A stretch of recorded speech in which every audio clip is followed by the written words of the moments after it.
vnetih ter bolečinah v žrelu in grlu vam pomaga Tantum Verde. Tantum Verde, bodite v harmoniji. Pred uporabo natančno preberite navodila. O tveganju in neželenih učinkih se posvetujte z zdravnikom ali s farmacevtom. Še vedno prihajajo ljudje težko poškodovani, ker skačejo z jadralnimi padali, potem gorski kolesarji, motoristi. Tudi v času karantene veliko ljudi upravlja svoje delo, ki je glede na situacijo in na njihovo delo lahko nevarno.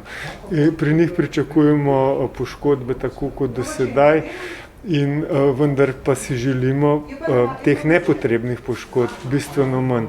Moramo se zavedati, da tukaj ne gre za nek počitniški čas, ampak da je karantena, tako da ljudje ne se izogibajo vseh riskantnih opravil, ki v tem času niso nujno potrebne.